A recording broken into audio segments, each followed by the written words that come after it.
Oh howdy all, grab yourself a beer, it's time for some Path of Exile discussion. Today I wanted to complete a series looking at the various challenges that are available in the Ritual League, and looking at the ones that I consider the hardest. These are the ones you'll need to do if you're wanting to go for 36 challenges in order to get the Ritualist Hideout, or to get all 40 of them in order to get the top tier totem pole. As you can see, I haven't finished these myself yet, but I have gone through and made a game plan for all of them. And this is what I tend to recommend that you do. Make a game plan and just play the game normally. Get yourself to at least level 90, ideally 95 plus. Run a whole bunch of maps, develop your Atlas thoroughly, build up a whole lot of get some experience with the Maven encounters and the like. And then, only then, really come back and focus on all your challenges when you're getting close to deciding that you want to finish up for the league. So, the first video in the series covers what I feel are the easiest 15, and the second video covers the middle 11. So that'll get you to 26. It'll actually also get you to 27, because there are two functionally identical challenges in this league. I deliberately only counted one of them in the middle lot, and the other one I've mentioned here, just because it's sort of on the threshold. It will be, for some people, these will be your number 23 and 24. For other people, it'll be numbers 24 and 25. And for some other people, you'll get to 24 challenges without doing them. I'll mention those quickly when we get there, though. So the first one that I consider fairly difficult is complete Heist Encounters. The reason for this is that you need to defeat the Heart of the Grove fight. Now, the Heart of the Grove is an encounter that can only spawn in tier 14 plus maps, and that is pretty rare when you find a harvest in a map. I've had it once this league. You can certainly get it more if you really double down and focus on doing harvests. Additionally, there are two areas of the Atlas that have harvest-related passives available, and the one that there's the one that is more powerful, which is Haywark Hamlet, which has Wild Fruit passive. But there's another one as well, and I believe from memory it was here in Lex Proxima. Lex Proxima offers the harvesting areas Sacred Grove in areas has 100% increased chance to contain Heart of the Grove. So that doesn't mean that it goes from 2% to 102%. It means 2% to 4%, or whatever the actual probability is. I'm just taking a guess there. But so mapping in Lex Proxima will help you find the Heart of the Grove. Broadly speaking, getting the Heart of the Grove to spawn actually kind of sucks because the rewards for it, like Harvest is the most powerful loot system in the game. Every time that you do a Harvest, you get crafts that are better than the old, now Legacy Eternal Orbs were. And now with the Harvest Encounters, when you get the Heart of the Grove, you get different loot instead and is much worse. But you'll need it for your challenges. So my suggestion, if you're looking to target farm Heart of the Grove, is to map in Lex Proxima with those harvest points allocated. Otherwise, though, just do most of your focus on harvest in Haywark Hamlet, because Haywark Hamlet is just better. Next up is obtain ritual base types. Now, at the time that I made the spreadsheet that you see on the right-hand side of the screen, that was before this challenge was nerfed in difficulty, and it has been nerfed a lot. So it used to be that you had to get 9 specific ritual base types, and that was why I considered it the single hardest challenge in the league. However, now you just need to get 9 out of 27 bases. This is much more achievable. However, one thing that does need to be said is that these base types have, each of them has a bias towards lower tier zones, medium tier zones, and higher tier zones. So if you're running a tier 16 map, you will see more Blizzard Crowns, and you'll be less likely to see the other two versions of the Blizzard Crown, which from memory are the Gale Crown and the Winter Crown. You're not as likely to see those because you will see Blizzard Crowns instead. What I suggest you do here is that you primarily map in high tiers, but then when you start getting close to finished on this one, just go into some lower tier maps and blitz to the rituals. Blitz the rituals in smooth layout low tier maps. Things like Beach. Actually, Beach is only a high tier map this league, so it's not the best example. But yeah, basically any of the maps that are near the center of the Atlas. Jungle Valley is particularly good. Coves is particularly good. Arcade is particularly good. Pen is okay as well. So run your low tier versions of those maps, and you will be able to do more rituals per hour that way. Ultimately, more rituals per hour means more chances to roll a dice and get the ones you're missing. Now that you only need 9 from 27, it's a lot more reasonable than it was. Okay, next up is complete Heist Encounters. Ultimately, this comes down to defeating the twins. If you're in solo self-found, this is going to require you to do almost all of the quest contracts in order to get the twins added into the loot pool for your smugglers' caches in maps. So run all of the green contracts, the quest contracts, if you're in solo self-found. If you're in a trade league, though, you don't need to do that. All you need to do is run one heist contract, one blueprint, and then just run the twins by trading for it from another player. The twins used to be very, very, very, very rare. Now it is not very rare.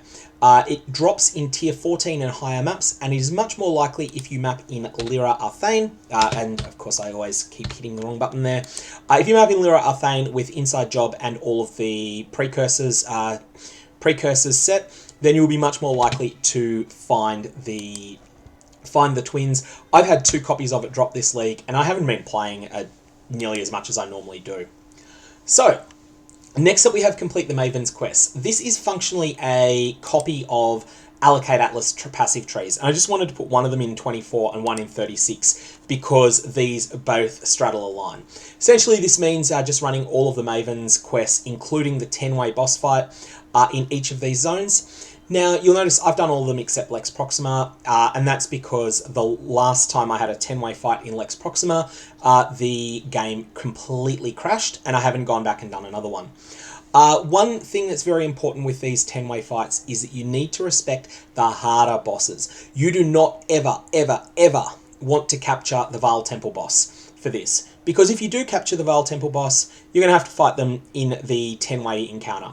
There's a few others you want to be really careful with. You do not want the Goddess of Justice. This is the boss that's like Azaro's pet spirit. You do not want that boss because of the specific mechanics that it gets in there. You also want to be pretty careful about Katava-based bosses. They're not as bad as the Goddess of Justice or Kaj ILI, but they're pretty mean as well. Ultimately, though, these fights are not overly difficult. And if you're in softcore, you can just run them scoured, and just accept maybe you'll die a couple of times while you get the hang of them. Ultimately, though, you do want to get to a point where you can do these deathless at some point in the league. Okay, next up we have Complete Ritual Encounters 5. This requires a tremendous amount of ritual vessels. If you are not in a trade league, start saving your ritual vessels now. Start running rituals and taking those ritual splinters when they're offered to you, at least if they're offered in stacks of 40 or 50 or so on, and start saving these up because you are going to need a lot of them. You're also going to want to acquire the 5-way map device, which is going to require you to defeat the Domain of Timeless Conflict with 4 Legion factions present. Once you've done that, all you need to do is just bottle up all of these bosses. So bottle a Forge of the Phoenix boss, Guardian of the Phoenix, bottle up Map Abarath, bottle up Map Katava from Lava Lake specifically. Very important that you bring the Lava Lake one, not the Belfry one, otherwise you will end up having a very sad day. Caldera map. And then you're going to want to find a scoured map. And you're going to want to run a scoured map with all 4 of these ritual vessels in it, and you'll get credit for the first one. Note that this is going to require you to use 20 ritual vessels. This is not a small amount. This is going to take you some time to farm, so I strongly suggest that you get started on that now. Ultimately, that's my suggestion as to how to do this. If you're in a trade league, though, this is something that you can work with other players on. What you want to do is purchase 20 ritual vessels, capture all of these map bosses, and then once you've done that, and you might not be able to do that the first time that you run the map. So let's say if I was to run a Forge of the Phoenix map now, it might be the case that the actual final vessel at the end may not contain the Guardian of the Phoenix because it may not be positioned in the boss's room. So I may need to run multiple Guardian of the Phoenix maps. Then once you've done that, you want to then run a scoured map, but run it with a party. Everyone in the party will get credit, and if you're the person that owns all of the vessels, you can potentially charge those other players a fee for doing that, and you can negotiate that with the other players in the channel Trade 820. So that's something that you can definitely do. Just be aware that you're going to need to actually do a pretty difficult map boss fight as well for each of these. Even though the Forge, you might be very familiar with fighting the Guardian of the Phoenix in a map that may even have 6 or 8 mods, you're now going to be fighting him with no mods, but at the same time as dealing with Aberrath. And so that can be quite difficult. But if you've got a powerful character, this isn't at the top end of challenging combat encounters in this league. As long as you're running them in scoured maps, you'll be fine. So next up we have Encounter 6, and this is just basically run old league content lots of times. Syndicate Safe Houses, 1 of 15, requires a minimal amount of interaction with the betrayal mechanics. This will probably take you about 30 to 35 Jun missions in order to do it. And I do need to put out a guide to the betrayal mechanics at some point, but this is something that you can fumble your way towards. Just by running Jun missions and just picking things at random, you'll be able to get your 15 Syndicate Safe Houses just fine. Delve Depth 250 is going to require a character that can function well in Tier 16 maps, and is just going to take you maybe 30 Nico missions to achieve. You shouldn't have too much difficulty with the combat encounters there if you're going for 36 challenges. Blighted maps, these are a lot of fun. Remember that you can run them scoured, and also remember that they stop being fun after you've run about 20 of them, so it's a good number that they've given you. If you want to get more loot out of them, then anoint them with 3 teal oils. If you want to make them easier instead, you can anoint them with clear oils, sepia oils, and or amber oils in any combination.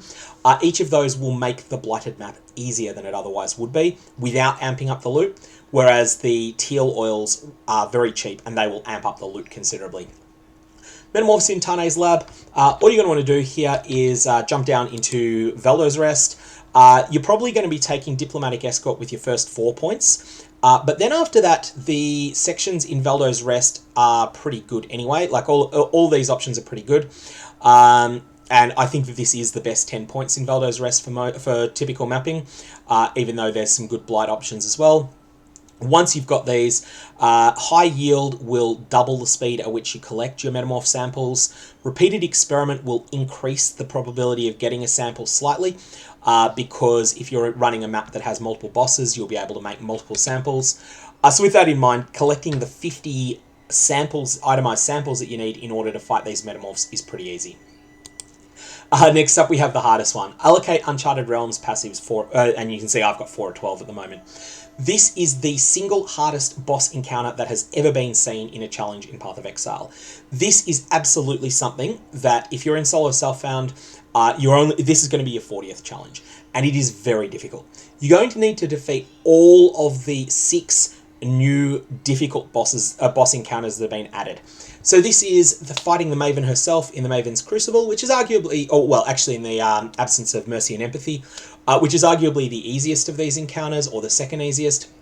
You're going to need to fight all 4 pure Breach Lords at once in Maven's Invitation, the Hidden, all 4 Shaper Guardians at once in Maven's Invitation, the Formed, all 4 Elder Guardians at once in Maven's Invitation, the Twisted.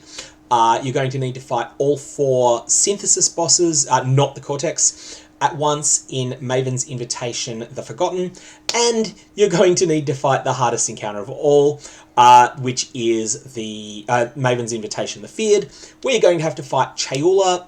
You're going to need to fight Atsuri from the Alluring Abyss, so the hard version. You're going to need to fight the Shaper, you're going to need to fight the Elder, and you're going to need to fight the Cortex Synthete Masterpiece.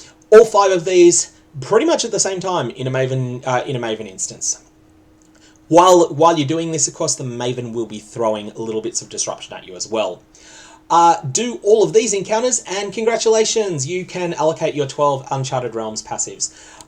The suggestion that I've got for this, the hardest part of this is actually getting yourself... the hardest part, other than the combat encounters, is getting your hands on the 4 different synthesis maps. And so I suggest that your first 2 points in the Uncharted Realms are neural pathways. No ifs, no buts, no maybes. Get these first. You need to start collecting these synthesis maps as soon as possible because you're going to need them all. In a trade league, it's fine. You can just trade for them. You know, it costs you 2x. You'll get all 4 of the basic ones, and then another 3x, and you get yourself a Cortex. But in solo self-found, you need to find these all yourself. So allocate neural pathways first, allocate remnants of the past later, and then after that, you can start allocating some of the things that amp up the rest of the game's loot. But you're going to need those things in order to make progress, or to find the bosses that you need to make progress. Next up, we have Defeat the Maven. You've already done this. In order to allocate Uncharted Realms passives, you're already going to fight the Maven. You notice I haven't got around to her yet. That has been pure laziness on my behalf. Next up we have Encounter 7. Encounter 7 is a number of precision boss kills. So let's go through these firstly. And the strategies that I recommend for doing them, because they do vary quite a bit. So firstly, we have the Foundry map. Note that Foundry is only available as a tier 15 map. And that's going to influence your options a little bit here. The best strategy for this is simply to kill these bosses fast on a scoured map. And that's going to be something that's a pretty familiar thing here. You're going to want to do a lot of these maps. You're just going to want to do them scoured. And the Foundry map, the bosses in it, Corpse Rain is a mechanic that is fairly hard to dodge. It is quite literally corpses raining from the sky. I'm not sure which of the two bosses uses it, but my simple suggestion is kill the bosses before they use this skill. And that's not very difficult to do. Next up is defeat the bosses of Bramble Valley. This is the the Harvest bosses map. Really difficult boss fight, one of the hardest ones on the entire Atlas. And you'll just need to, again, run a scoured map here. Scour the map, use Decoy Totem to distract the bosses, and blitz the fight. Now, Burtok. Burtok is interesting. You need to inflict bleed yourself. This is tricky. So, if you are not using a bow or wand skill, even if you are using let's say that you're using you're a spellcaster and you're using a staff like some sort of caster staff, harvest crafted, +3 to 1 elements type skill, then in this case, you can use an Ancestor Totem with Chance to Bleed support in order to inflict bleed on the boss. Even though you're not actually making melee attacks, you have a melee weapon equipped, and therefore you can use an Ancestor Totem for this encounter. If you are using a bow skill, then you can use a Ballista Totem to do this. So what you're going to want to do is to bring the boss down into culling strike range, so under 10%. Then just portal out, jump to your hideout. While you're in your hideout, what you're going to want to do is to ensure that you are not curse immune firstly. Then you're going to want to set up some sort of bleed skill that you can use. And then you're going to also want to use another skill that is linked to Culling Strike. When Burtok then casts Bone Royal, which is the sort of it's the thing where he casts a circle of bone walls on the ground. Then there's bones that start popping up out of the ground, dealing damage and applying a damage over time effect to your character. You want to stand in that whilst not curse immune, and then let loose your Culling Strike skill and actually kill the boss. This is a difficult encounter, and it's one that you've got to inflict bleed. Remember, you must inflict bleed, and you must also be able to endure the Bone Royal. In order to be able to endure the Bone Royal, you're going to want to do this on a scoured Necropolis map. Shrapnel Ballista is also an option for bow users. For Doedre, you want to stand in the center to amass the debuffs while Doedre is fighting a Decoy Totem. You want to do this whilst Doedre is in Culling Strike range, and as soon as you have all of the stacks that you need, then you want to hit her with an instant skill that is Culling Strike. Preview Worth. Guess what? This is just a straightforward kill lots and lots of map bosses. This is one of the most difficult grinds we've seen. It's probably going to require most players around 2,000 maps to complete, and that's because you need to be. You can only get a very small amount of credit on this before you're in 4 Watchstone maps, and additionally, the Maven will only witness bosses that she hasn't already witnessed in this round. So that means that you can't just say run beach, beach, beach, beach, beach. This is one of the grindiest and longest grind ones that's been around, but it's very doable. So Craftable Watchstones. This is interesting. This is very easy in a trade league. You can simply find someone that trusts you, and they can loan you the Watchstones necessary to do it, and then you can pay them a tip. That can be negotiated in Trade 820. However, I'm putting this in the Nightmare category for solo self-found players. There are 24 possible craftable Watchstones. You can get a Chromium, Platinum, and you can get a Titanium in each of the 8 different octants. You're going to need to find almost all of these. You don't need all of them, but you need most of them. If you're in solo self-found, you are going to need to let this challenge dictate where you are mapping. So, just having a quick look at my Atlas, my setup, you'll notice I need, in Glenat cans, I need a chromium, and I also need a titanium. So, if I was in solo self-found, I would be mapping in Glenat cans until I had both of those. And these will drop from Maven encounters, they will drop from Maven 10-way boss fights, and they will drop from the various special invitations that are part of the Uncharted Realms.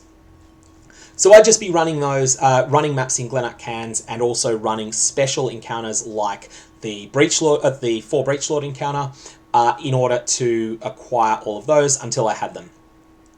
You don't quite need every single one of them, so you can skip your most hated octants of the Atlas, but you do need the vast majority of them. So that's going to take you a little while, but it is very doable. Next up we have Maven hard modes. So, volatile orbs are one of her attacks. Again, the easiest way to do this is to kill the Maven fast, like really, really, really, really, really fast. That is then counterposed to 12 gravity wells.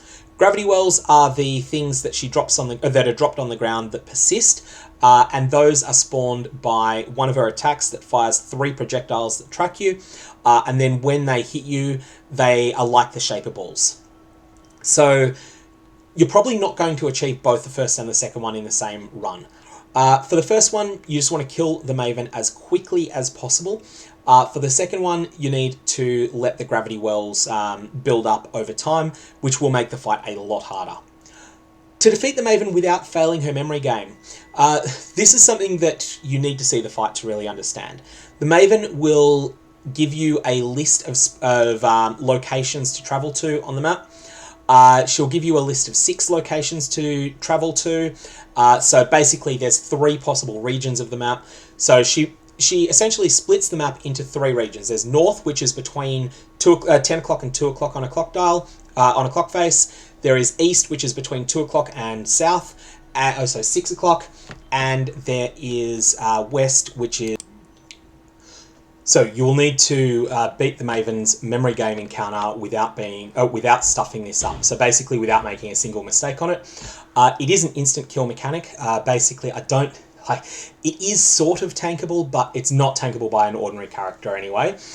So essentially the memory game is a big part of the encounter. It's something that you'll need to learn. The thing that makes the memory game quite hard is that the final time it comes up, you'll be distracted by the coil beams. The coil beams are beams that circle around the arena, and you'll need to continue fighting the Maven whilst these beams are sort of weaving their way around the Atlas, or the arena, trying to hit you. Likewise, they'll be there during the last memory game. This can make the fight quite messy and complex, and ultimately I'd suggest just focus on getting one of them right each time. Unless, of course, you're in hardcore, in which case failing the memory game is an option, and so you will need to get them both right in order to avoid the coil beams. Next up we have Complete Deadly Encounters. This is a big step down in difficulty from Uncharted Realms. It just requires you to kill a few hard bosses. And as you can see, Abaxuth is one that you can encounter pretty much anywhere, but that's very RNG. The other ones, though, are essentially, almost all of them are prerequisites for the Maven's Invitation the Feared. So if you can do the Maven's Invitation the Feared, then this is just a warm-up. If you can't do the Maven's Invitation the Feared, then that's fine. These will be something that's a difficult encounter to get your teeth around. Atzuri in the Alluring Abyss requires you to get a set of the Mortal Fragments. You will pick these up actually more in Rituals than anything else at the moment, as well as that from Fragment and Incubators that are item level 83 or higher, maybe it's 80 and higher. Heist Fragment rewards that are, I think it's level 80 and higher, I'm not certain of the breakpoint. They certainly drop in level 83 ones though. Abaxoth is just luck, whether you get Abaxoth or not. In fact, I killed Abaxoth without even realising he was there. Chaeola in its domain, you will find definitely a lot of Chaeola Breachstones in this league if you map in areas that have breach rewards. Shaper in the Shaper's realm, just a case of running the Shaper fight. Be very cautious about the Shaper. The Shaper gets much harder when the Maven is witnessing, and unless you're confident that you can beat the Maven Invitation the Feared, then there's no reason to have the Maven turned on there. It is, like, the Shaper difficulty is ratcheted up enormously by that effect, mostly because of the way that the Maven's twins can interact in very terrifying ways with bullet hell. Uber Elder is a difficult fight again, but very doable. And then there's Cyrus at Awakening level 8 or higher. The reason that it says or higher is there is an option in the Uncharted Realms to raise Awakening level to 9, and there's a lot of speculation that this increases considerably the drop rates of Awakener's Orbs and Maven Orbs. Lastly, we have Endgame Grinds. Level 100 is a huge grind through through any sort of premium XP as an item content, like Chaola's Purified Breachstones and the like. Five-way Legion encounters are probably the best way to do that in this league, if you're looking to do so. And those are the cheapest they've ever been. Like, Marikath emblems have never been as cheap as they are now. So it's just, if your goal is to complete EGGs, then you definitely do level 100 in the Domain of Timeless Conflict 5-way fight. Izaro in the Eternal Labyrinth is just downright horrible. There's some reports that beating him in the level 83 Uber Duber Labyrinths, the ones that are about access through Harvest, grants double credit. I'm not sure if that's true or not. As you can see, I've only done my one Eternal Labyrinth this league. Grand Heist is basically free. This will take you just a couple of hours if you've got a character that's powerful enough to run them fast. Harvest the Heart of the Grove is one that's very easy in trade leagues because you can just get invited to other people's Heart of the Grove fights. Maybe you give them half an exalt, even an exalt for it, and you'll be able to fill that one out easily. However, doing it in solo self-found is it's just not going to happen unless you really run a massive amount of content. Blood-filled vessels with maps and successfully complete all rituals in the area should be very easy. This is basically a freebie. You do need to source 50 blood-filled vessels in addition to the 20 that you needed for the earlier challenge. But if you're someone who's considering endgame grinds, you'll have no trouble with that. And defeating the Maven 40 times is something that in trade leagues is very doable. In fact, very, very profitable if you get good at the fight and don't ever fail it or almost never fail it. If you're in solo self-found, this should be seen as just not even worth thinking of. You'll just have much more access to the other content here. Anyway, hopefully that helps with getting yourself to 36 or 40 challenges. If you've got any comments or questions, fire away below. Otherwise, I'm going to leave it there. I hope you have a good one.